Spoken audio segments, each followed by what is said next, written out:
Reka ngusuhuze ndetse nguha n'ikaze uwe mukunzi wacu udahwema kudukurikira umunsi ku munsi. Reka nkubwire ngo uri uw'agaciro wamaze gukanda subscribe. Nibutse nawe utari wayikora kuyikora aka kanya kugira ngo buri gihe cyose dusenge inkuru cyangwa se ikiganiro ujye ubasha kukibona gatanu kuri gatanu, bityo tubashe kubana mu makuru ndetse n'ibiganiro tunyuza hano kuri Isange News TV. Nanone rero tugarutse mu makuru mashya, amakuru aba arimo gucaracara ku bindi binyamakuru, ya makuru aba yagizwe ibanga, ya yandi utapfa gusanga ahandi usibye hano Isange News TV. Nanone rero nyemerera untize umwanya wawe mutoya tubashe kuramburira hamwe izi breaking news, dore ko ziba zuzuyemo amakuru y'ingenzi. Reka tubabwire ko kugeza ubu ngubu ikibazo kiri hagati y'umutwe wa M23 ndetse n'ingabo z'igisirikare cya Congo FARDC gikomeje gufata indi ntera, aho kugeza ubu ngubu hari indege zimwe zabashije kuba zanyura mu kirere cy'u Rwanda,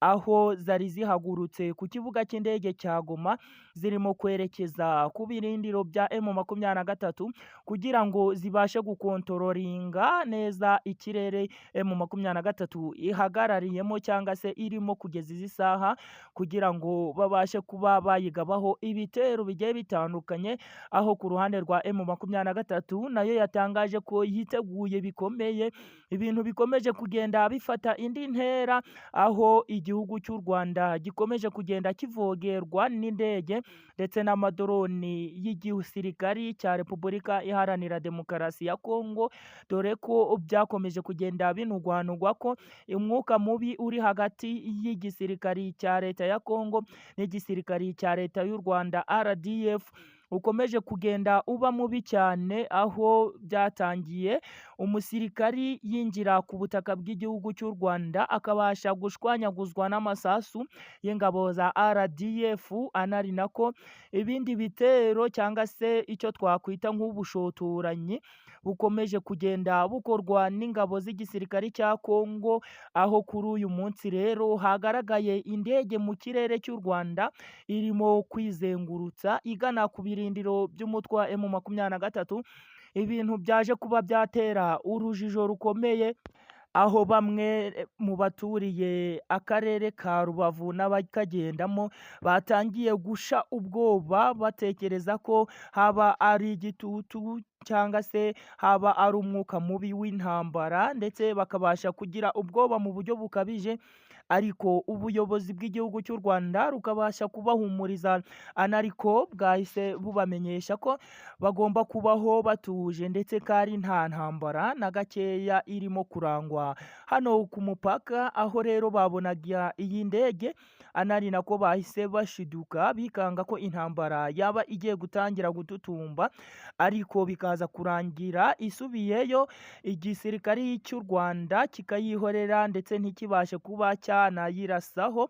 Bimwe rero byaje kuba byabera urujijo abantu bagiye batandukanye, aho byakomeje kugenda bivugwa n'ingabo z'igisirikare cya Kongo ko paka amaherezo ari ugutera u Rwanda, ndetse ko barimo gukontororinga ikirere cy'u Rwanda kugira ngo bazabone aho bapasurira cyangwa se aho babasha kuba banyura mu kugira ngo babashe kugaba ibitero bigiye bitandukanye ku gisirikari cya leta y'u Rwanda, nk'uko bagiye babigaragaza mu minsi yashize, aho twagiye twumva zimwe mu mpanuro cyangwa se mu nama zagiye ziteranira hariya i Goma, harimo nk'uyu nguyu Generali Superintendent Ekenge yagiye avuga ko ingabo z'igisirikare cya leta ya Kongo zikomeje kugenda zitegura imirwano hagati y'ingabo z'igihugu cy'u Rwanda n'ingabo z'icyo gihugu cya Repubulika Iharanira Demokarasi ya Kongo, ndetse n'abandi bayobozi bagiye batandukanye muri leta bagakomeza kugenda babivuga ko bagomba kuba bakinjira mu gihugu cy'u Rwanda, ndetse bakabasha kuba bakiyomekaho, u Rwanda rukaba kamwe mu karere kagize Repubulika Iharanira Demokarasi ya Kongo, dore ko bakomeza kugenda bavuga ko Kongo nubwo ikubye u Rwanda izi nshuro zose igomba kuba yakiyegekaho n'u Rwanda rukaba akarere kayigize, nk'uko byakomeje kugenda bitangazwa na nyakubahwa Paul Kagame utajya uripfana. Yakomeje avuga ko we mu gihe bazahirahira bakibeshya bakaza mu gihugu cy'u Rwanda ko bazasubizayo uducece tw'imibiri yabo ndetse ko hari nta n'uwo kubara inkuru agomba kuba yabasigira. Uyu rero umusirikari wanahoze ayoboye izi ngabo za RDF, dore ko yagiye arwana intambara zigiye zitandukanye, Gen. James Kabarebe nawe akungamo akavuga ko mu gihe abakongomani cyangwa se leta ya Kongo itangaje intambara kari amasaha